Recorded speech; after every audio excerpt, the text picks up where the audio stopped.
아, 바쁜데 돈도 없으면서 뭘 버티고 있어? 아들 성민이가 부산 남포동 은행 앞에서 소리치던 그 순간 나는 71년 살면서 처음으로 내 자식을 죽이고 싶었다. 은행 대기줄에 서 있던 30여 명이 일제히 우리를 바라봤다. 점심시간이라 줄이 길었는데 모든 사람들이 갑자기 조용해졌다. 엄마, 부끄럽게 왜 이래요? 사람들이 다 보잖아요. 소리는 자기가 질러서 사람들이 쳐다본 건데 부끄럽다니? 성민이가 속삭이듯 말했지만 목소리에는 짜증만 가득했다. 내 통장 잔고 7원을 확인하고 나서 하는 소리가 이거다. 나는 김영희. 부산 영도구에서 71년 동안 열심히 살아왔다. 그런데 지금 내 아들놈이 은행 앞에서 나를 할망구라고 부르고 있다. 내 손이 성민이 뺨을 갈겼다. 은행 대기줄이 완전히 조용해졌다.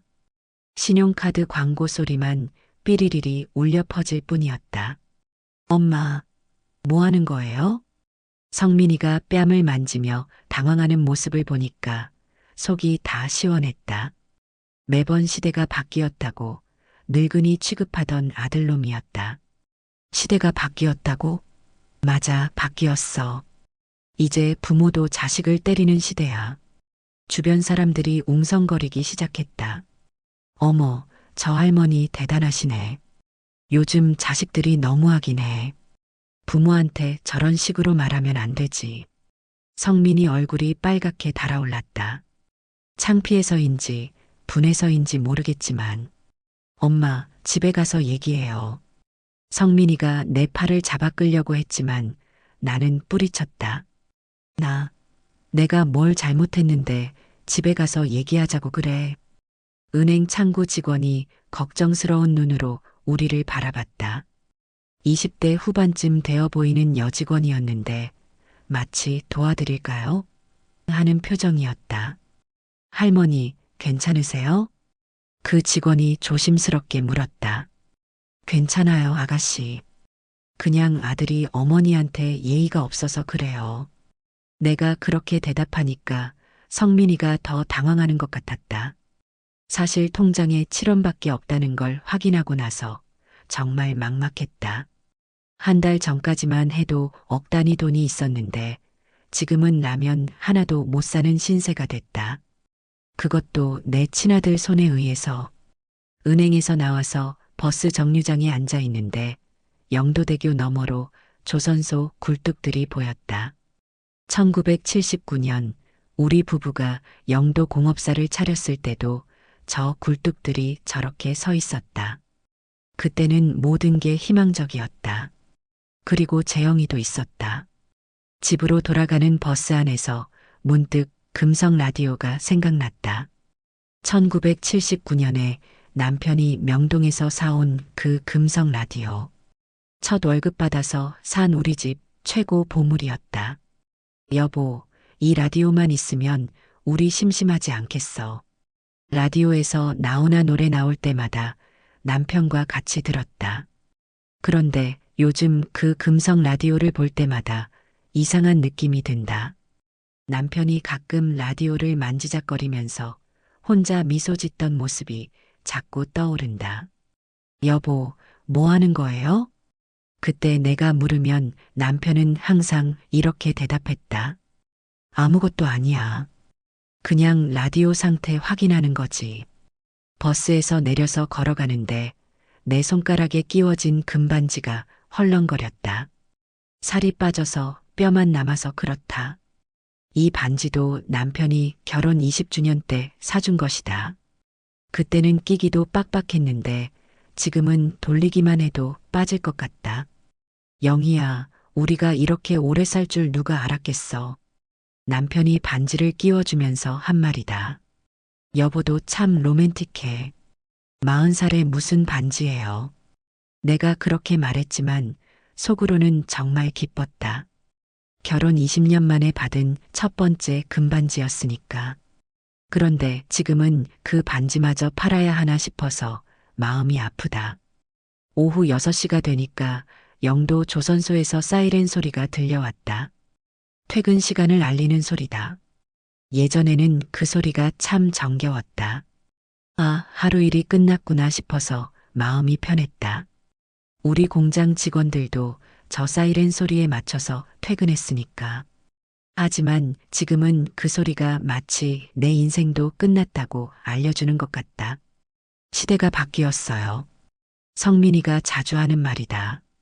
정말 시대가 바뀌었나? 아니면 사람이 바뀐 걸까? 내가 평생 모은 재산을 다 가져가고도 시대가 바뀌었다고 한다. 시대가 바뀌었다고? 그래, 시대가 바뀌어서 자식이 부모 등골 빼먹고 도망가는 게 유행인가 보다. 영도구 달동네 지하당 칸방이 내 마지막 거처다. 전세금 5천만 원으로 겨우 구한 곳이다. 그것도 성민이가 엄마 몫이라고 남겨준 돈이다. 10억 재산에서 5천만 원이 내 몫이라니. 밥 생각도 없이 지쳐 방에 누워 라디오를 들고 있으니 갑자기 옛날 생각이 밀려왔다. 1979년 봄 남편이랑 처음 영도 공업사를 차릴 때가 떠올랐다. 그때 우리 나이 25이었다. 아무것도 없었지만 꿈만은 컸던 시절. 현대폰이 트럭 한 대 빌려서 기계들을 실어 나르던 날이 생생하다. 트럭 뒤에 영도 공업사 개업이라고 써붙인 현수막이 바람에 펄럭이던 모습까지. 여보, 우리도 이제 사장이네.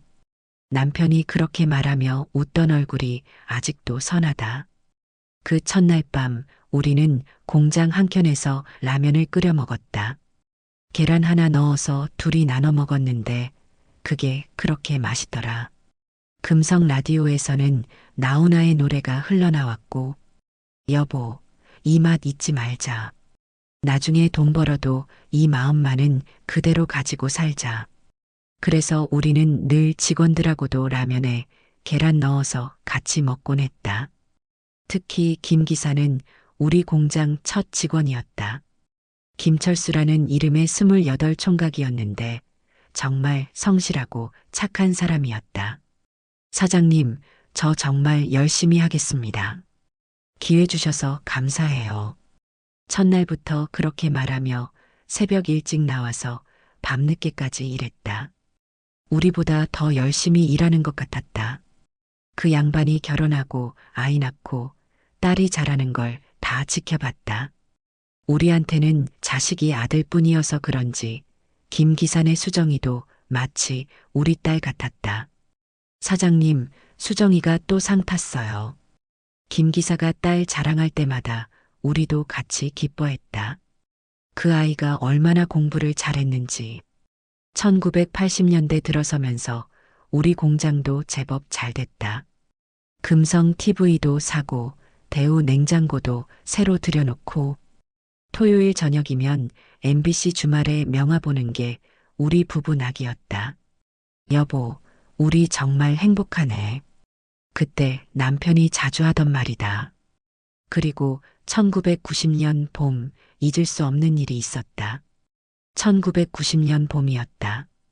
평소 잘 알고 지내던 영도구 보육원 원장님이 우리 공장에 오셨다. 사장님, 부탁이 하나 있는데요. 15살 된 아이가 있는데 나이가 많아서 입양이 잘 안 되고 있어요. 그 아이가 바로 재영이었다. 부모 없이 보육원에서 자란 아이인데 고등학교 진학을 앞두고 있어서 후원 가정이 필요하다고 했다. 정식 입양은 아니어도 고등학교 3년만 도와주실 수 있나요? 그 아이가 정말 공부를 잘해서 대학까지 갈 수 있을 것 같아요. 남편과 상의해 본 결과 우리가 도와주기로 했다. 그래, 우리 성민이도 외아들이니까 형이 있으면 좋겠다. 그렇게 재영이가 우리 집에서 살게 됐다. 법적으로는 입양이 아니라 위탁가정 형태였지만 우리는 진짜 아들처럼 키웠다. 아저씨, 아줌마 정말 감사해요. 저 열심히 공부해서 꼭 보답할게요.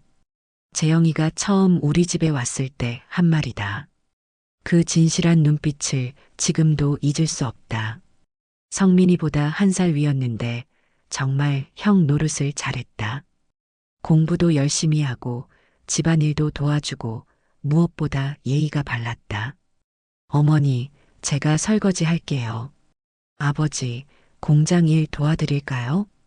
그런 말을 자연스럽게 하는 아이였다. 성민이가 배워야 할 게 많다고 생각했는데 아이러니하게도 지금은 상황이 완전히 뒤바뀌었다.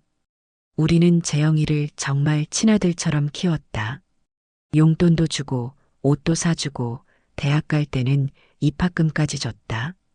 재영아, 공부 열심히 해서 훌륭한 사람 되어라. 네, 아버지. 꼭 성공해서 은혜 갚을게요. 그 아이는 정말 약속을 지키려고 노력했다. 대학교 4년 내내 장학금을 받았고 아르바이트까지 하면서 용돈을 아꼈다. 문득 벽에 걸린 1979년 공장 설립 기념 액자가 눈에 들어왔다. 지금은 유리가 금이 가서 볼품없지만 그때는 우리가 얼마나 자랑스러워했는지. 영도공업사라고 간판 새로 달고 직원들이랑 사진 찍던 날이다. 그 사진 속에는 김 기사도 있고 그리고 15살 재영이도 있었다. 1997년 IMF가 터졌을 때가 정말 힘들었다. 영도구 일대 조선소며 공장들이 줄줄이 문을 닫았다. 우리 공장도 위기였다. 거래처에서 외상값을 안 주고 직원들 월급도 못 줄 뻔했다. 그때 남편이랑 나는 집까지 담보로 잡히고 대출을 받아서 버텼다. 여보, 우리가 포기하면 직원들은 어떻게 해? 남편의 그 말 때문에 끝까지 버텼다. 김 기사도 그때 정말 고마웠다. 월급을 못 줘도 묵묵히 일했다. 사장님, 저는 괜찮습니다. 재영이도 대학생이었는데 아르바이트를 더 늘려서 생활비를 벌겠다고 했다. 아버지, 어머니, 걱정하지 마세요. 저는 혼자서도 잘할 수 있어요. 그런 말을 하면서도 방학 때마다 공장에 와서 일을 도와줬다. 그렇게 IMF를 버텨냈고 성민이도 대학에 보낼 수 있었다. 그런데 언제부터였을까? 성민이가 달라지기 시작한 게 대학 졸업하고 취직이 안 돼서 집에 있을 때까지는 괜찮았다. 그래도 내 아들이니까 공장 일이라도 시키자 싶어서 데려왔다. 그런데 이놈이 일은 대충 하고 직원들한테 사장 아들 행세나 하더라. 엄마, 내가 이런 일까지 해야 돼요? 그런 소리를 하는 거다.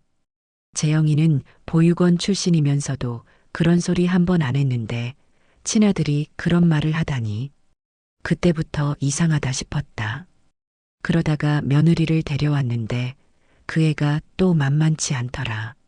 박현주라고 하는데 겉으로는 예의 바르게 굴지만 속으로는 다른 생각을 하고 있는 게 보였다. 어머님, 요즘은 시대가 많이 바뀌었어요. 자주 하는 소리였다. 그때는 몰랐다. 그 말 속에 어떤 의미가 숨어 있는지.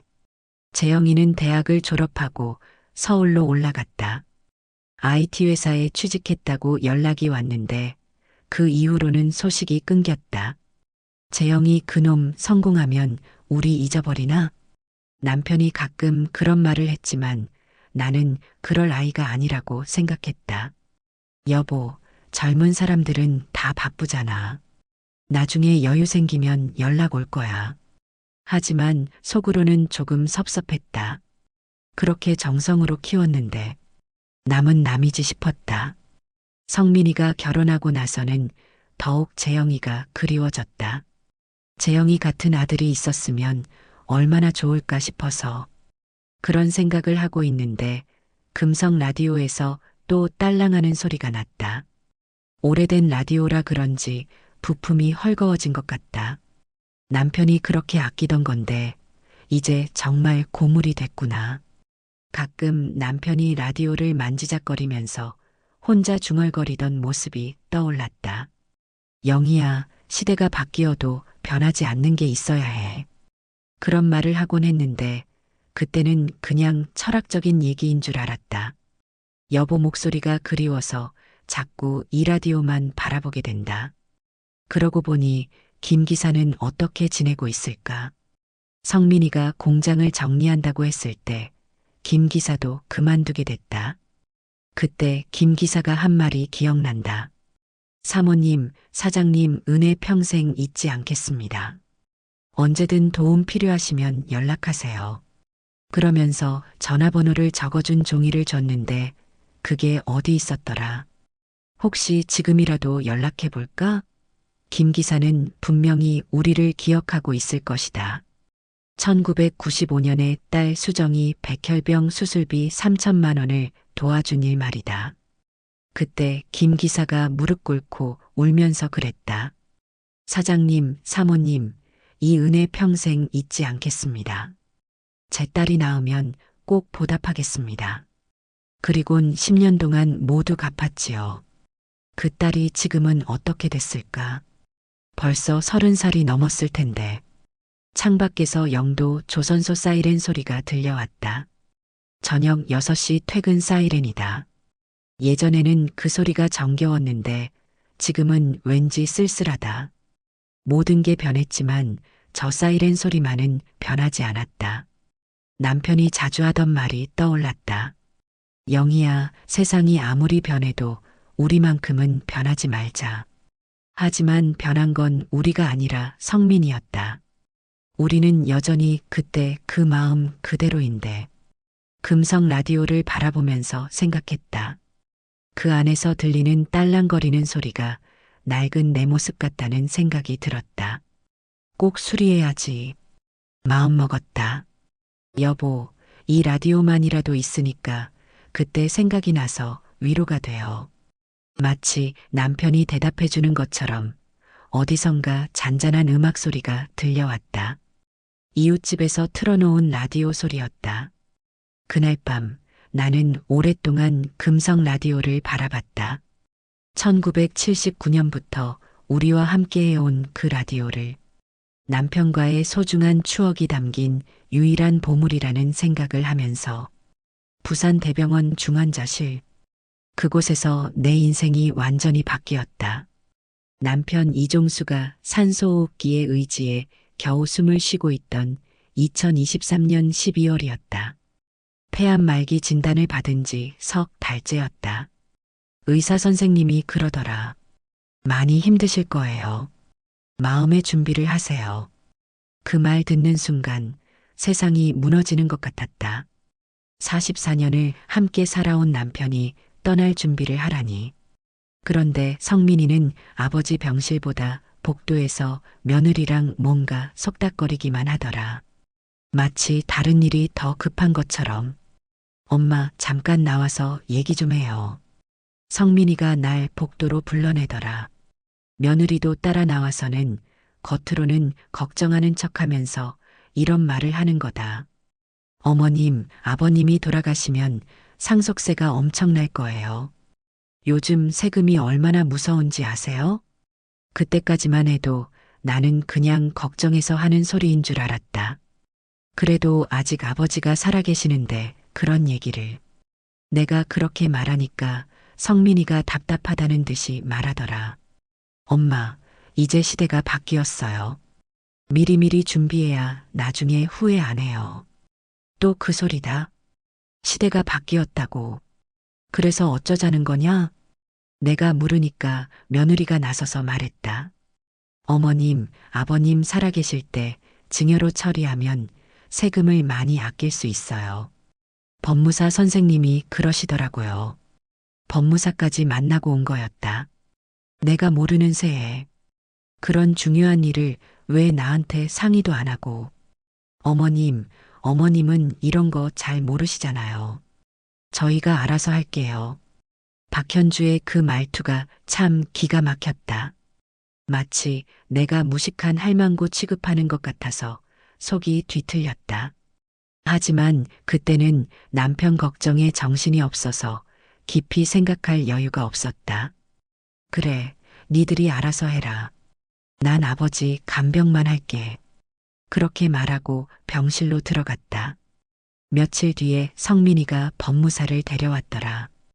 50대 중반쯤 되어 보이는 안경 쓴 남자였는데 서류 가방을 들고 와서는 병실 한켠에 앉더라. 어머님, 간단한 서류 작업이에요. 여기 도장만 찍어주시면 됩니다. 그 법무사가 서류 몇 장을 내밀었다. 글씨가 작아서 잘 안 보이더라. 이게 뭔 서류인지 설명 좀 해주세요. 증여 관련 서류입니다. 세금 절약을 위한 거죠. 그러면서 빨리빨리 도장 찍으라고 재촉하는 거다. 남편은 침대에서 의식을 잃은 채 누워있고 나는 영문도 모른 채 도장을 찍었다. 그게 내 인생 최대의 실수였다. 어머님, 그렇게 오래 생각하실 필요 없어요. 단순한 절차예요. 며느리가 옆에서 또 재촉했다. 빨리 처리해야 아버님한테도 좋아요. 심지어 아버지를 핑계로 썼다. 나중에 알고 보니 그 서류는 단순한 증여가 아니었다. 내 명의로 된 집, 공장, 통장, 모든 재산을 성민이 앞으로 넘기는 서류였다. 그것도 증여가 아니라 매매 형식으로. 법무사비까지 내가 낸 거였다니. 내 돈으로 내 재산을 빼앗기는 서류를 만든 거다. 남편이 돌아가신 게 2024년 2월 14일 새벽 4시였다. 발렌타인데이에 세상을 떠나시다니 참 아이러니하다. 44년 동안 나를 사랑해준 그 사람이 하늘나라로 떠나던 날. 여보, 여보. 아무리 불러도 대답이 없었다. 손을 잡아도 차갑기만 했다. 그런데 성민이는 장례식장에 얼굴도 안 비쳤다. 엄마, 회사 일이 급해서 못 가겠어요. 장례비는 제가 낼게요. 전화로 그런 소리하고는 연락 두절. 장례비도 결국 내가 냈다. 비 내리는 2월 영도구 장례식장에서 나 혼자 상주 노릇하며 남편을 떠나보냈다. 자식 없는 쓸쓸한 빈소였다. 사장님, 삼가 고인의 명복을 빕니다. 그때 김 기사가 왔었다. 혼자 와서 절하고 조화도 보내주고. 사모님, 많이 힘드시죠? 사장님이 좋은 곳 가셨을 거예요. 김 기사의 그 위로가 그렇게 고마웠는지 몰라. 자식은 오지도 않는데 남이 와서 위로해 주다니. 김 기사는 장례 내내 경황 없는 나를 대신해서 아들처럼 모든 것을 처리해 줬다. 기사님, 고맙습니다. 이런 때 와주셔서. 사모님, 저희가 받은 은혜를 어떻게 잊겠어요. 사장님 없으면 제 딸이 살 수 있었겠어요. 김 기사도 눈물을 흘리고 있었다. 1995년에 딸 수정이 백혈병 수술비 3천만 원을 도와준 일을 아직도 기억하고 있는 거다. 기사님, 수정이는 어떻게 지내요? 의대생이에요. 내년이면 의사가 되어요. 사모님 덕분이죠. 그 말을 듣는 순간 눈물이 더 쏟아졌다. 우리가 도운 남의 딸은 의사가 되고 우리 친아들은 부모 장례식에도 안 온다니. 장례 끝나고 집에 돌아가려는데 성민이한테서 전화가 왔다. 엄마, 집 처분됐어요. 이사 준비하세요. 뭐라고? 집이 처분됐다고? 저번에 서류 처리할 때 다 정리한 거 아니에요? 기억 안 나세요? 그제야 깨달았다. 내가 찍은 도장이 집까지 팔아버리는 서류였다는 걸. 성민아, 그럼 엄마는 어디서 살라고 그래? 엄마 몫으로 전세금 조금 남겨뒀어요. 적당한 곳 구해서 사세요. 전세금이라고 해봤자 5천만 원. 부산에서 5천만 원으로는 변두리 지하당 칸 방밖에 못 구한다. 야, 이놈아. 내가 평생 모은 재산이 그게 다냐? 소리를 질렀지만 이미 전화는 끊어진 상태. 그렇게 나는 영도구 달동네 지하당 칸방으로 쫓겨났다. 짐이라고 해봤자 헌 가방 하나가 전부. 그 안에는 남편이랑 찍은 사진 몇 장과 금반지, 그리고 금성 라디오뿐이었다. 김 기사가 이사 도와주면서 그러더라. 사모님, 이런 일이 어떻게. 사장님이 살아계셨으면 절대 이런 일은 없었을 텐데. 그때 김 기사 눈에도 눈물이 고여 있었다. 기사님, 고마워요. 이제 이런 신세가 됐네요. 사모님, 제가 뭘 도와드릴까요? 사장님 은혜를 잊을 수가 없어서. 괜찮아요. 이제 혼자서라도 잘 살아볼게요. 그렇게 말했지만 정작 혼자 남겨지니까 막막하기만 했다. 그날 밤 지하방에서 남편 사진을 보고 있는데 눈물이 주체할 수 없이 쏟아졌다. 여보, 내가 뭘 잘못했을까요? 자식 잘 되라고 한 게 잘못이었나요? 사방이 축축한 지하방. 곰팡이 냄새가 코를 찔렀다. 평생 살던 우리 집은 햇볕이 잘 들고 마당에 꽃도 심어놨는데 지금은 창문도 제대로 없는 지하에서 혼자 울고 있다. 성민아, 너는 왜 이렇게 됐니? 어릴 때는 그렇게 착했는데 어릴 때 성민이를 생각하니 더 서글펐다.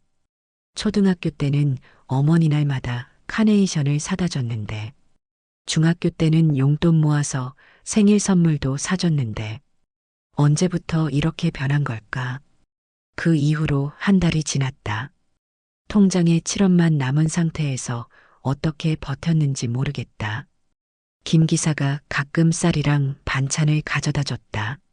사모님, 이거라도 드세요. 기사님, 이러시면 안 되는데. 사장님이 저희 가족 살려주셨는데 이 정도는 당연한 거예요. 그런 말을 하면서도 김 기사 눈에는 미안함이 가득했다. 더 도와주고 싶지만 자기도 형편이 넉넉하지 않다는 걸 아니까. 어떤 날은 하루 종일 아무것도 못 먹고 지내기도 했다. 라면 하나 사 먹을 돈도 아까워서 이게 내 인생이구나. 그런 생각이 들면서 정말 절망스러웠다. 그럴 때마다 재영이가 그리워졌다. 아버지, 어머니, 꼭 성공해서 은혜 갚을게요. 대학 갈 때 그렇게 말하던 그 아이. 지금은 어디서 뭘 하고 있을까? 혹시 TV 뉴스에 나올 정도로 성공했을까? 아니면 평범하게 결혼해서 가정을 꾸리고 있을까? 그 아이라면 절대 이런 식으로 나를 버리지 않았을 텐데. 재영아, 너는 어디에 있니? 내가 이렇게 힘든 줄 알기나 하니? 혼자 중얼거리다가 더 슬퍼졌다. 그 아이도 이제는 자기 인생이 바쁠 텐데 옛날 은혜를 기억하고 있을까? 그래도 포기할 수는 없었다. 남편이 하늘에서 지켜보고 있을 텐데 이렇게 주저앉으면 안 되겠다 싶었다. 여보, 내가 꼭 이겨낼게요. 우리가 그렇게 힘든 시절도 이겨냈잖아요. 남편 사진을 보면서 다짐했다. 지하당 칸방으로 이사 온 지 한 달이 지났을 때였다. 성민이한테서 갑자기 전화가 왔다. 엄마, 사업이 잘 안 되고 있어요. 돈 좀 빌려주실 수 있나요? 이놈이 내 재산 다 가져가고도 또 돈을 달라고 한다. 야, 너 내 재산 다 가져가고도 또 달라고 그래. 엄마, 그게 다 엄마를 위해서 한 거잖아요. 세금 내려고 그런 거고. 아직도 그런 소리를 하고 있다. 그럼 그 돈으로 사업해서 번 건 어디 갔노? 그게 망했어요. 투자가 잘못되어서 이 자식이 내 평생 재산을 투자금으로 날려버린 거였다. 그것도 한 달 만에. 엄마, 정말 급해요. 몇 천만 원만. 야, 내가 어디서 몇 천만 원을 구해. 통장에 7원밖에 없는데. 그러자 성민이가 잠깐 침묵하더니 이런 말을 했다. 엄마, 그럼 그 금반지라도 팔아주세요. 내 손가락에 끼워진 금반지 말이다. 남편이 결혼 20주년 때 사준 그 반지. 뭐라고? 이 반지를? 어차피 엄마 혼자 뭐 했어요. 저한테 주시면 잘 쓸게요. 전화를 끊어버렸다. 마지막 남은 남편의 추억까지 빼앗으려고 하다니. 그날 저녁 혼자 앉아서 컵라면을 먹고 있는데 너무 서글프더라. 예전에는 직원들이랑 라면에 계란도 넣어서 맛있게 먹었는데 지금은 계란 하나 넣을 돈도 아까운 신세가 됐다. 며칠 뒤에 더 충격적인 일이 벌어졌다. 성민이가 며느리랑 같이 찾아온 거다. 엄마, 우리 얘기 좀 해요. 둘이 들어와서는 의자에 앉더니 며느리가 입을 열었다. 어머님, 죄송하지만 이 집 월세를 저희가 더 이상 낼 수가 없을 것 같아요. 뭐라고? 사업이 망해서 저희도 힘들어요. 어머님이 알아서 해결하셔야 할 것 같아요. 월세 30만 원도 안 주겠다는 소리다. 내가 평생 모은 재산 10억 원을 가져가고도 월세 30만 원을 못 주겠다고 한다. 야, 이놈들아. 양심이 있어야지. 소리를 질렀지만 성민이는 딴청만 피우더라. 엄마, 이제 시대가 바뀌었어요. 부모님이 자식한테만 의존하는 시대는 끝났다고요. 또 그 소리다. 시대가 바뀌었다고. 그래, 시대가 바뀌어서 자식이 부모를 버리는 게 유행인가 보다. 내가 소리치니까 며느리가 일어서면서 그러더라. 어머님, 너무 감정적으로 나오지 마세요. 저희도 살기 힘들어요. 감정적이라고? 내가 지금 감정적으로 나온다고? 정말 기가 막혔다. 자식들이 부모 재산 빼먹고 도망가는 게 일상이 된 세상이구나 싶더라. 엄마, 내일까지 이사 나가세요. 저희가 월세 계약 해지할게요. 성민이가 그런 말을 하고는 며느리랑 같이 나가버렸다. 내일까지? 한 달 여유도 아니고 하루? 야, 이 자식들아. 하루 만에 어디로 가라고. 문 밖으로 소리쳤지만 이미 계단을 내려가고 있었다. 그날 밤에 정말 막막했다.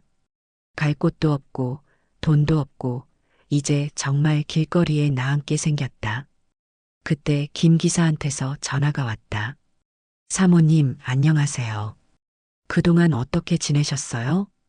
김 기사의 목소리를 듣는 순간 눈물이 왈칵 쏟아졌다. 기사님, 저 이제 정말 갈 곳이 없어요. 무슨 일이세요? 성민이가 월세도 안 주겠다고 하고 내일까지 나가라고 한 얘기를 했더니 김 기사가 한숨을 쉬더라. 사모님, 어떻게 그런 자식이. 사장님이 그렇게 아껴주셨는데. 기사님, 제가 뭘 잘못했을까요? 사모님이 잘못한 게 없어요. 너무 착하게 사신 거죠. 김 기사가 그러면서 이런 말을 하더라. 사모님, 혹시 사장님이 비상금 같은 거 숨겨두신 건 없나요? 평소 안에 몰래 돈을 조금씩 모아둔다고 제가 그러셨는데요. 글쎄요, 그런 건 못 봤는데. 한번 찾아보세요. 오래된 가구나 책 사이, 라디오 같은 데도 보시고요. 라디오라는 말을 듣는 순간 가슴이 뛰기 시작했다.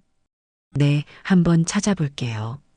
전화를 끊고 나서 정말 절망스러웠다. 내일이면 길거리에 나앉게 생겼는데 갈 곳도 없고 돈도 없다. 일은 하나 나이에 노숙자가 될 판이다. 이게 내 인생의 끝인가? 그런 생각이 들면서 정말 모든 걸 포기하고 싶었다. 남편도 없고 아들도 날 버렸고 이제 정말 혼자다. 여보, 미안해요. 내가 이 모양 이 꼴이 됐네요. 남편 사진을 보면서 울었다. 그런데 문득 김 기사가 한 말이 떠올랐다. 라디오 같은 데도 보시고요. 왜 하필 라디오 얘기를 했을까? 그날 밤 늦게까지 잠이 안 왔다. 내일이면 정말로 이 집에서 나가야 한다. 그런데 어디로 가야 할지 막막하다. 쪽방? 그것도 돈이 있어야 구하지. 찜질방? 거기서 계속 살 수는 없고. 정말 길거리에서 자야 하나? 그때 또 금성 라디오가 눈에 들어왔다. 라디오 같은 데도 보시고요. 김 기사의 그 말이 자꾸 맴돌았다. 혹시 정말로 뭔가 있을까? 아니면 그냥 운에 맡기는 말일까? 하지만 지금 상황에서는 지푸라기라도 잡고 싶은 심정이었다. 여보, 정말 저리한 비상금이 있었어요? 남편 사진을 보면서 간절히 물었다. 내일이면 길거리에 나앉게 됐어요. 정말 도와주세요. 그러면서 금성 라디오를 바라봤다. 1979년부터 우리와 함께 해온 그 라디오를. 혹시 모를 일이다. 정말로 그 안에 뭔가 있을지도. 하지만 기대는 안 했다. 그냥 마지막이라도 남편과의 추억이나 되새겨보자는 생각이었다. 다음 날 아침 일찍 일어나서 금성 라디오를 자세히 살펴봤다. 1979년 제품이니까 골동품이다. 그동안 한 번도 분해해 본 적이 없었는데 이제 정말 마지막이니까 한번 보자 싶었다. 안에서 소리도 나니까 먼저 보고 술이라도 맡겨야지. 뒷면을 보니까 작은 나사 몇 개가 있더라. 이걸 풀어보면 열릴까? 근처 철물점에 가서 드라이버를 사왔다. 1,000원짜리 작은 드라이버였는데 그게 내 인생을 바꿀 도구가 될 줄 누가 알았겠나. 손이 떨려서 나사를 풀기가 쉽지 않았다. 나이 들어서 손님도 없고 게다가 너무 오래된 라디오라 괜히 잘못 만져서 망가질까봐 긴장되어서 자꾸 드라이버가 미끄러진다. 1시간 넘게 씨름해서 겨우 나사 3개를 풀었다. 그런데 뒷판이 잘 안 떨어지는 거다. 조심조심 드러내니까 그 안에서 비닐 포장지에 쌓인 뭔가가 나왔다. 이게 뭐지? 이게 그동안 덜그덕거리면서 소리를 낸 건가? 심장이 두근두근 뛰기 시작했다. 비닐을 뜯어보니까 작은 봉투가 하나 들어있다. 그 봉투 겉면에 남편 글씨로 이렇게 적혀 있더라. 영희야, 시대가 바뀌어도 내 여자는 내가 지킨다. 그 글씨를 보는 순간 눈물이 왈칵 쏟아졌다. 성민이가 그렇게 자주 말하던 시대가 바뀌었다는 말을 남편도 알고 있었던 거다. 그래서 이런 메모를 남겨둔 거지. 손이 떨려서 봉투를 열기가 힘들었다. 봉투 안에서 통장 2개가 나왔다. 내 명의였다. 하나는 부산은행 통장, 또 하나는 농협 통장이었다. 부산은행 통장을 먼저 펼쳐봤는데 잔액이 8천만 원이더라. 어머, 이게 뭐야? 농협 통장을 펼쳐보니까 거기에는 4천만 원이 들어있다. 두 통장 합쳐서 1억 2천만 원. 그 순간 정말 숨이 멎는 줄 알았다. 여보, 이걸 언제 모아두신 거예요? 통장 내역을 보니까 1995년부터 조금씩 넣기 시작한 거더라. 김 기사 딸 수술비 도와준 그 해부터다. 그때 남편과 은행 가서 통장을 만들었던 기억이 난다. 거래처 입출금에 필요하다고 했었는데 이렇게 날 위한 것일 줄이야. 매달 50만 원씩, 100만 원씩 꾸준히 넣어뒀다. 마지막 입금일이 2023년 11월. 남편이 병원에 입원하기 한 달 전이었다. 사랑하는 영희에게라고 적힌 작은 쪽지도 있었다. 그 쪽지를 펼쳐서 읽는데 눈물이 너무 많이 나서 글자가 잘 안 보이더라. 영희야, 내가 먼저 가면 성민이가 너를 힘들게 할 것 같아서 이렇게 준비해뒀다. 자식 겁나치 속 낳는 거 아니라더니 우리가 잘못 키웠지. 이 돈은 절대 성민이한테 주지 마라. 너 혼자 쓰는 거다. 내가 평생 벌어서 모은 돈 중에 제일 소중한 거다. 하지만 진짜 보물은 따로 있다. 1979년 사진을 자세히 봐라. 거기에 답이 있다. 1979년 사진? 영도공업사 기념사진 말인가? 편지를 계속 읽었다. 김 기사 전화번호도 같이 넣어뒀으니까 힘들면 연락해라. 그 사람은 우리 은혜를 기억하는 사람이다. 시대가 바뀌어도 좋은 사람은 좋은 사람이다. 아프지 말고 좋은 거 많이 먹고 좋은 거 많이 보다가 와. 먼저 가 있을게. 그 편지를 읽고 나서 한참을 울었다. 남편이 얼마나 나를 사랑했는지, 얼마나 미래를 내다보고 있었는지 알 수 있었다. 성민이가 언젠가는 나를 버릴 거라는 걸 이미 알고 있었던 거다. 진짜 보물은 따로 있다. 1979년 사진을 자세히 봐라. 그 말이 계속 머릿속을 맴돌았다. 벽에 걸린 1979년 영도공업사 기념 액자를 떼어서 뒤를 봤다. 과연 액자 뒤쪽에 봉투가 하나 더 붙어 있었다. 그 봉투를 뜯어보니까 부동산 등기부등본이 들어있더라. 영도구 복내동 산 15번지 소유자 김영희. 내 이름으로 된 부동산 등기부등본이었다. 그런데 이게 뭘까? 자세히 보니까 땅 면적이 상당했다. 영도구 복내동 산 15번지 1500평. 이게 뭐지? 언제 내 이름으로 등록된 거지? 등기일자를 보니까 1995년이었다.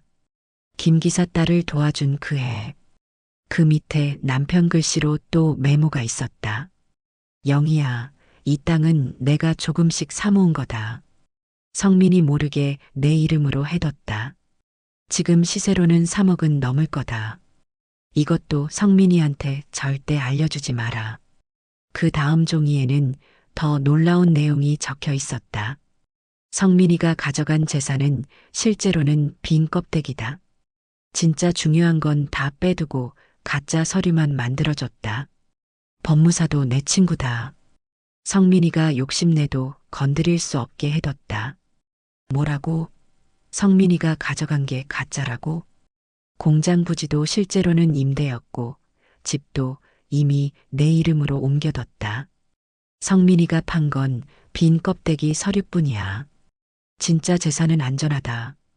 정말 믿을 수 없었다. 남편이 이렇게까지 치밀하게 준비해뒀다니. 법무사 이윤석에게 연락해라. 모든 걸 설명해 줄 거다.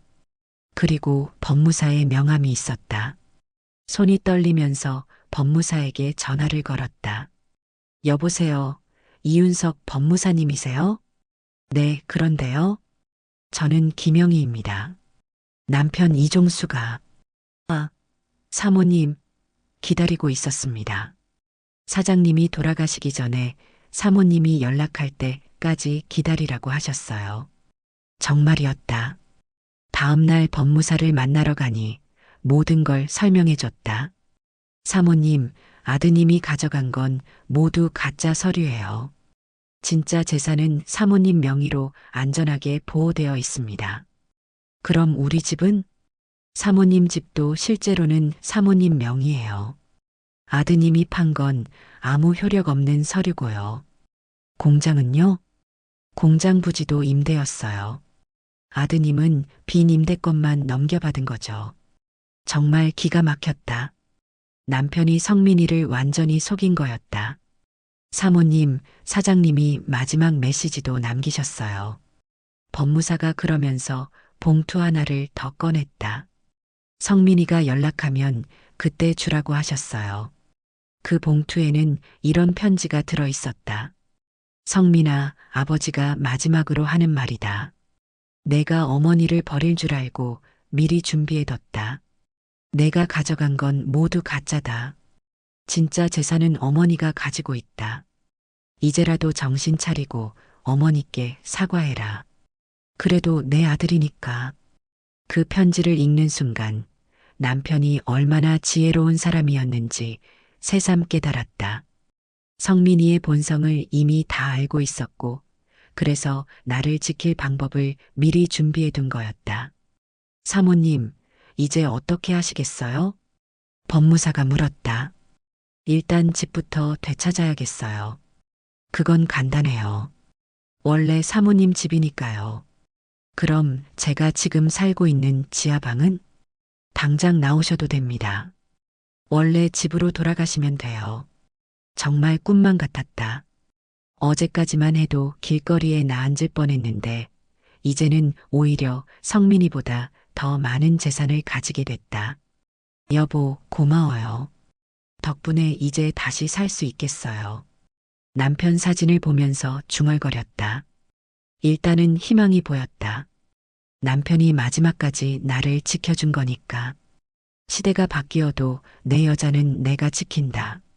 남편의 그 말이 정말로 현실이 된 거였다. 그 돈으로 제일 먼저 한 일이 부산 해운대에 있는 고급 실버타운을 알아보는 거였다. 어르신, 이곳은 한 달에 180만 원입니다. 직원이 안내해 주는데 정말 깨끗하고 좋더라. 의료진도 상주하고 식사도 해주고 청소도 해준다. 계약금은 얼마나 내야 하나요? 2천만 원 정도면 됩니다. 남편이 모아둔 돈이면 충분히 몇 년은 살 수 있겠더라. 계약하고 이사 날짜를 정했다. 김 기사가 또 도와주겠다고 했지만 이번에는 정식 이사업체를 불렀다. 기사님, 이번엔 제가 다 처리할게요. 그동안 너무 신세만 졌네요. 사모님, 정말 다행이에요. 사장님이 그렇게 준비해 두셨다니. 그 다음 주에 성민이한테서 전화가 왔다. 엄마, 저 정말 급해요. 돈 좀 빌려주세요. 또 돈 달라는 소리다. 야, 내가 뭘로 돈을 빌려주냐? 엄마, 제발요. 며느리가 이혼하겠다고 해요. 사업도 완전히 망했어요. 사업 망한 건 내 탓인가? 내 재산으로 투자하다가 망한 거면서. 그건 네 일이고 나는 모르겠다. 엄마, 정말 죽을 것 같아요. 몇 천만 원만. 야, 성민아. 내가 단호하게 말했다. 시대가 바뀐 건 네가 말한 게 맞다. 하지만 바뀐 건 내가 아니라 너다. 엄마, 무슨 소리예요? 부모 재산 빼먹고 도망가는 게 요즘 시대라면 자식한테 의존 안 하고 사는 것도 요즘 시대다. 엄마, 다시는 연락하지 마라. 너는 이미 내 아들이 아니다. 전화를 끊어버렸다. 그로부터 며칠 뒤 실버타운 로비에서 휴식을 취하고 있는데 한 남자가 다가왔다. 선글라스를 쓴 잘 차려입은 남자였는데 뭔가 낯익은 느낌이 들었다. 혹시 김영희 어머님 맞으시죠? 네, 그런데 누구세요? 그 남자가 선글라스를 벗으며 활짝 웃으면서 말했다. 재영이에요. 어머니께서 어릴 때 돌봐주신 재영이. 그 순간 머리가 하얘졌다. 재영이라고? 우리 재영이? 네, 어머니. 정말 오랜만이에요. 눈물이 왈칵 쏟아졌다. 그때 15살이던 그 아이가 이렇게 멋진 어른이 되어 나타났다. 재영아, 정말 너니? 어떻게 나를 찾았어? 어머니를 어떻게 잊겠어요? 사실 그동안 계속 찾고 있었어요. 그럼 왜 이제야? 어머니, 죄송해요. 사실 제가 대학 졸업하고 서울 가서 사업 시작할 때 사기를 당했어요. 투자금을 다 잃고 빚까지 지게 됐거든요. 어머, 그때 어머니한테 연락드리고 싶었는데 빈손으로는 못 가겠더라고요. 더군다나 저를 쫓아다니는 사채 조폭들이 있어서 어머니한테까지 피해를 줄 수 없었어요. 어머니가 저한테 해주신 게 얼마나 많은데. 재영아, 그런 거 신경 쓸 거 없었는데. 그동안 빚 갚고 재기하느라 정말 힘들게 살았어요. 그런데 회사가 좀 안정되고 나서 영도구에 어머니 찾으러 갔더니, 응? 집이 없어진 거예요. 이사 가셨다고 하는데 어디로 가셨는지 아무도 몰라서. 그래서 김 기사님한테 연락해 봤더니 어머니가 실버타운에 계신다고 하더라고요. 바로 달려왔어요. 재영이가 내 손을 꼭 잡았다. 그 손이 얼마나 따뜻하던지. 재영아, 그동안 어떻게 지냈니? 네, 빚에 눌려 죽으려고 한강까지 갔는데요. 어머니 은혜 갚기 전엔 죽지 말라는 운명이었나 봐요. 폐기 직전의 기술이 미국에서 확 반응이 왔어요. 그래서 지금은 직원 200명 거느리는 사장이 됐어요. 어머니 은혜 하루도 잊은 적 없어요. 정말 믿어지지 않았다. 그 작은 아이가 이렇게 큰 회사 사장이 되다니. 어머니, 제가 얼마 전에 결혼도 했어요. 아내도 어머니 뵙고 싶어 해요. 그래, 언제 데려와라. 그런데 어머니, 성민이는 어떻게 지내요? 그 말에 표정이 어두워졌다. 그 자식 얘기는 하지 마라. 이제 내 아들 아니야. 무슨 일이 있으셨어요? 어머니가 그동안 있었던 모든 일을 털어놓았다. 재산을 빼앗긴 일, 지하방에서 살았던 일, 월세도 안 주겠다고 했던 일까지. 재영이 얼굴이 점점 굳어지더라. 성민이가 그런 짓을 했다고요? 그래, 내 평생 재산을 다 가져가고도 월세 30만 원도 아까워했어.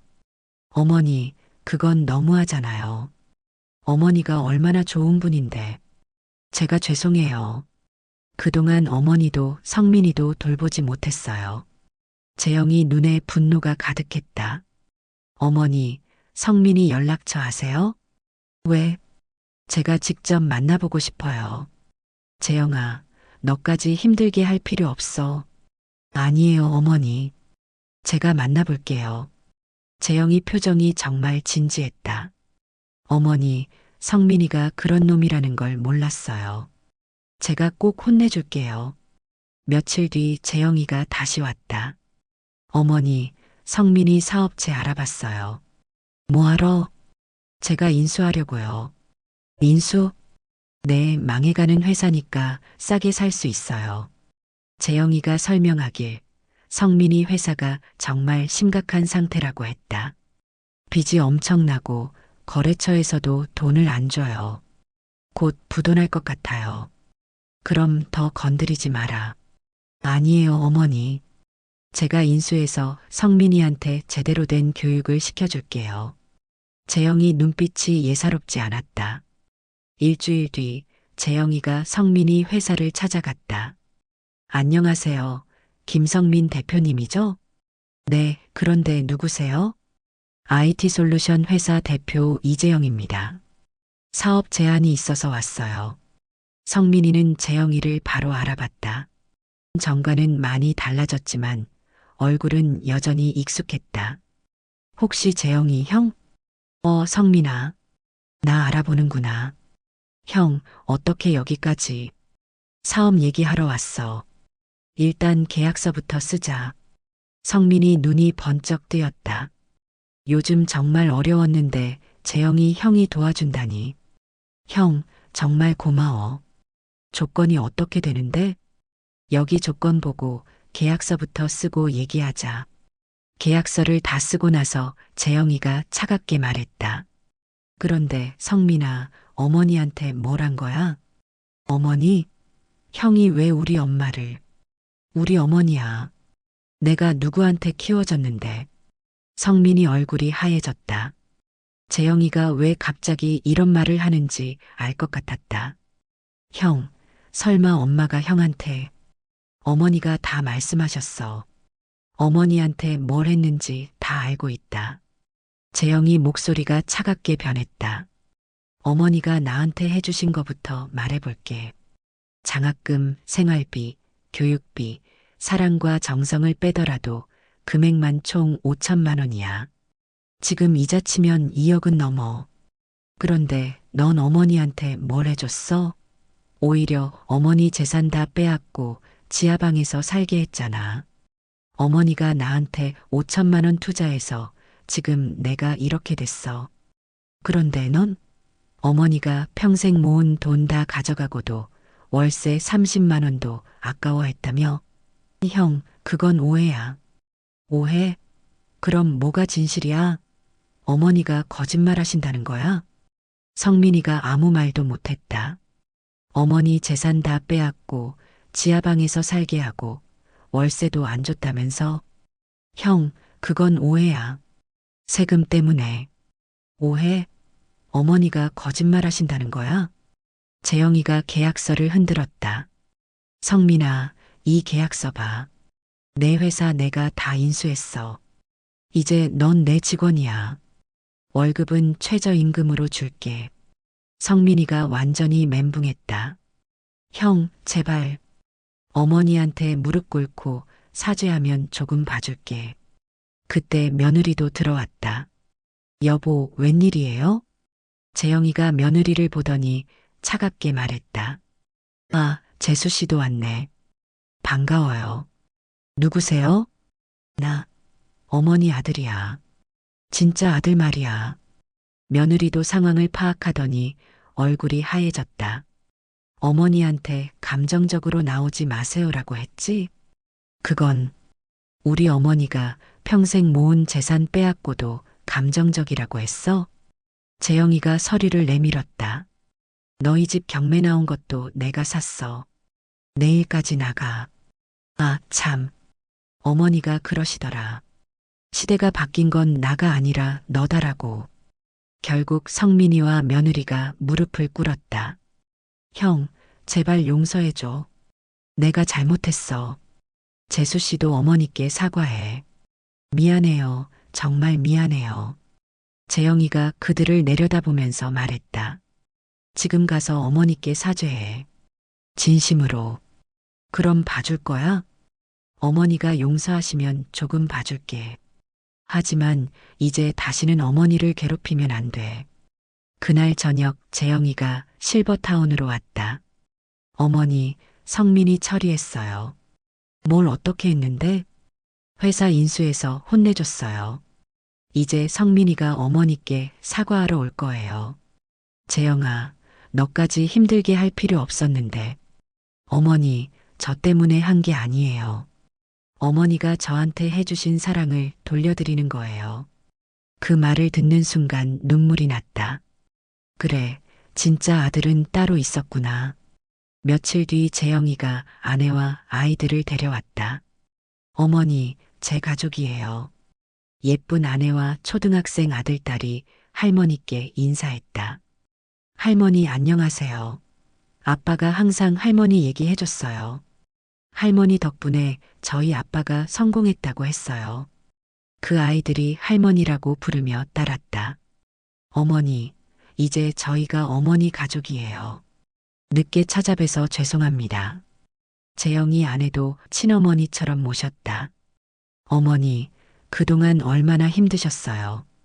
이제 저희가 모실게요. 그때 성민이와 며느리가 찾아왔다. 정말 초라한 모습이었다.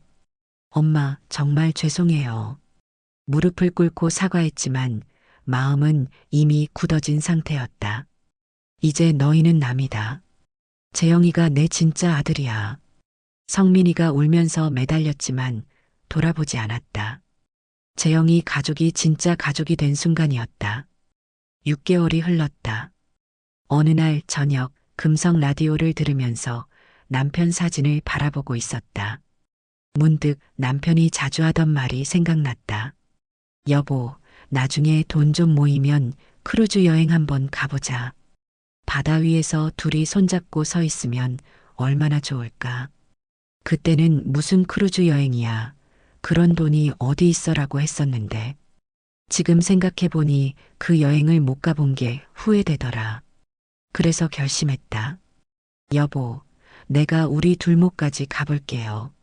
다음 날 재영이에게 크루즈 여행 얘기를 했더니 그 아이가 눈을 반짝였다. 제가 선물해 드릴게요. 재영아, 그러지 마라. 내가 할 수 있어. 아니에요. 저한테 해주신 것에 비하면 아무것도 아니에요. 결국 재영이가 부산 출발 일본 크루즈 여행을 예약해줬다. 4박 5일 일정이었는데 남편이 그렇게 가고 싶어 하던 바로 그 여행이었다. 아버지 목까지 행복하세요. 크루즈 떠나는 날 금성 라디오를 가방에 넣었다. 남편이랑 같이 가는 기분으로 말이다. 배 위에 올라서니 바다가 끝없이 펼쳐져 있더라. 여보 봐요. 정말 멋지죠? 혼자 중얼거리면서 갑판에 서 있었다. 바닷바람이 시원하게 불어오면서 마음이 정말 평화로워졌다. 객실에서 금성 라디오를 틀어놓고 앉아 있는데 그대 있음에 노래가 나왔다. 그대 있음에 나는 살아가리. 그대 있음에 나는 웃으리. 그 가사를 들으니까 눈물이 왈칵 쏟아졌다. 남편은 비록 하늘나라에 있지만 여전히 내 곁에 있는 것 같았다. 크루즈에서 만난 다른 할머니 한 분이 그러시더라. 혼자 여행 오신 거예요? 대단하시네요. 네, 남편이 가고 싶어 했던 여행이에요. 부럽네요. 저는 남편 돌아가시고 나서 아무것도 할 수가 없었는데 그 할머니께 이런 말씀을 드렸다. 언니, 늦은 건 없어요. 우리가 행복하게 사는 게 남편들도 좋아할 거예요. 마지막 날 저녁 갑판에서 일몰을 바라봤다. 하늘이 온통 주황빛으로 물들어 있는데 정말 아름다웠다. 여보, 우리 이렇게 함께 보고 있는 거죠? 그때 갑자기 바닷바람이 살짝 불면서 내 머리카락을 스치고 지나갔다. 마치 남편이 내 머리를 쓰다듬어 주는 것 같았다. 고마워요, 여보. 덕분에 이제 정말 잘 살 수 있을 것 같아요. 그렇게 중얼거리니까 마음이 정말 편해졌다. 그러던 어느 날 성민이한테서 마지막 전화가 왔다. 엄마, 정말 마지막으로 용서해 주세요. 너는 이제 내 아들이 아니라고 했잖아. 엄마, 제가 정말 잘못했어요. 이제 정신 차렸어요.